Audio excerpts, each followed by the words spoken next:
Breaking news చూస్తున్నాము. కోమటిరెడ్డి రాజగోపాల్ రెడ్డి వ్యాఖ్యలు ఇప్పుడు రాజకీయ దుమారం రేపుతున్నాయి. అసలు ఈ వ్యాఖ్యల వెనుక కారణం ఏమిటి, ఆయనకున్న బలం ఏమిటి అనేది కూడా ఇప్పుడు చర్చనీయాంశంగా మారింది. మొత్తానికైతే సీఎం రేవంత్ రెడ్డి టార్గెట్ గా ఆయన ఈ వ్యాఖ్యలు చేశారు. మంత్రి పదవి ఇవ్వకుంటే ఏకంగా సీఎం పదవికే ఎసరు పెడతాను అంటూ ఆయన చేసిన వ్యాఖ్యలు రాజకీయ దుమారం రేపుతున్నాయి. నాకు తీసుకోవడం తెలియదు, లాక్కోవడమే తెలుసు అంటూ వ్యాఖ్యలు చేయడం వెనుక కారణం ఏమిటి అని కూడా ఇప్పుడు ఆసక్తికరమైన చర్చకు తావిచ్చింది. తెలంగాణ రాజకీయాల్లో మరోసారి హాట్ టాపిక్ గా మారారు మునుగోడు ఎమ్మెల్యే కోమటిరెడ్డి రాజగోపాల్ రెడ్డి. ముఖ్యమంత్రి రేవంత్ రెడ్డి ఢిల్లీలో మీడియాతో మాట్లాడుతూ తన నాయకత్వంపై ధీమా వ్యక్తం చేసిన మరుసటి రోజే రాజగోపాల్ రెడ్డి సంచలన వ్యాఖ్యలతో రాజకీయ వర్గాల్లో కలకలం రేపారు. మున్సిపల్ ఎన్నికల ఫలితాల అనంతరం చౌటుప్పల్ మున్సిపాలిటీలో నిర్వహించిన విజయోత్సవ ర్యాలీలో రాజగోపాల్ రెడ్డి మాట్లాడుతూ తనకు మంత్రి పదవి ఇవ్వకపోతే ఏకంగా ముఖ్యమంత్రి పదవిని లక్ష్యంగా పెట్టుకుంటాను అని ప్రకటించారు. ఇక కాంగ్రెస్ అధికారంలోకి వచ్చినప్పటి నుంచి నాకు మంత్రి పదవి కావాలి అని అడుగుతున్నాను, నాకు ఆ హామీ ఉంది, ఇచ్చిన మాటకు కట్టుబడి మంత్రి చేస్తారా చేయండి, లేకపోతే నా టార్గెట్ డైరెక్ట్ గా ముఖ్యమంత్రి పదవి అంటూ ఆయన వ్యాఖ్యానించారు. మీరు మునుగోడును చూసుకోండి, తెలంగాణను నేను చూసుకుంటాను, నాకు అడుక్కోవడం రాదు, సమయం వచ్చినప్పుడు తెలంగాణపై జెండా ఎగురవేసి చూపిస్తా అంటూ హైకమాండ్ ను ఉద్దేశించి తీవ్ర వ్యాఖ్యలు చేశారు. ఈ సందర్భంగా కార్యకర్తలు కూడా పెద్ద ఎత్తున సీఎం సీఎం అంటూ నినాదాలు చేయడం ఇక్కడ గమనార్హంగా మారింది.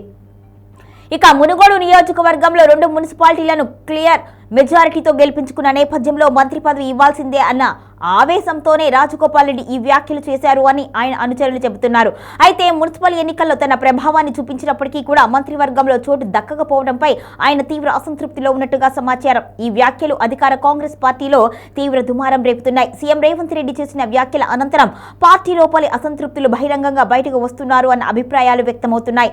రాబోయే రోజుల్లో ఈ వ్యాఖ్యలపై హైకమాండ్ ఎలా స్పందిస్తుంది అన్నది ఇప్పుడు ఆసక్తికర అంశంగా మారింది. మొత్తానికైతే రాజగోపాల్ రెడ్డి వ్యాఖ్యల వెనుక కారణం ఏమిటి, బలమైన కారణం లేకుండా ఆయన ఇటువంటి వ్యాఖ్యలు ఎందుకు చేస్తారు అనేది కూడా ఇప్పుడు ఆసక్తికర పరిణామంగా మారింది. బీజేపీ నుంచి కాంగ్రెస్ పార్టీలోకి వచ్చిన ఈయనకి ఇప్పుడు మంత్రి పదవి ఇవ్వడం వెనుక ఎటువంటి వాగ్దానాలు ఉన్నాయి, ఎటువంటి అష్యూరెన్స్ ఉంది అనేది కూడా మరొక కారణంగా ఉంది. మరి ఏ బలం చూసుకొని ఆయన నేను డైరెక్ట్ గా సీఎంనే అవుతాను, తెలంగాణ మీరు చూసుకోండి అంటున్నారు. ఆయన వెనుక ఎంతమంది ఎమ్మెల్యేలు ఉన్నారు, మరి ఆ ఎమ్మెల్యేల బలంతో ఈయన ప్రభుత్వాన్ని ఏర్పాటు చేయగలరా అనేది కూడా ఇప్పుడు ఆసక్తికర పరిణామంగా ఉంది. ఇది కేవలం రాజగోపాల్ రెడ్డి ఆలోచనేనా, దీని వెనకాల వెంకటరెడ్డి కూడా ఉన్నారా అనేది మరొక వాదనగా ఉంది. మొత్తానికైతే సీఎంని టార్గెట్ చేస్తూ గత కొంతకాలంగా రాజగోపాల్ రెడ్డి అసంతృప్తిని అయితే వ్యక్తం చేస్తున్నారు. అయితే కాంగ్రెస్ విజయోత్సవం జరుపుకున్న సందర్భంలో కూడా ఈ వ్యాఖ్యలు అనేది ఎంత అసంతృప్తులు ఉన్నారు, సీఎం రేవంత్ రెడ్డి పాలనలో ఆయన మంత్రివర్గం ఇలాంటి చర్యలు తీసుకోవడం ఏంటి అనేది కూడా ఇప్పుడు చర్చనీయాంశంగా మారింది. మొత్తానికైతే మంత్రి పదవి కావాలి అనే అజెండా అయితే రాజగోపాల్ రెడ్డికి ఉంది. కానీ ఆయన ఈ వ్యాఖ్యలు చేయడం కాంగ్రెస్ లో ఉన్న అంతర్గత విభేదాలనైతే మరొకసారి బయటికి తీసుకువస్తుంది అనేది అర్థమవుతుంది. మరి ఈ వ్యాఖ్యల మీద హైకమాండ్ ఎలా స్పందిస్తుంది, రాజగోపాల్ రెడ్డిని మంత్రి చేస్తుందా లేకపోతే పక్కన పెట్టుందా అనేది మరికొన్ని రోజుల్లో తేలిపోనుంది.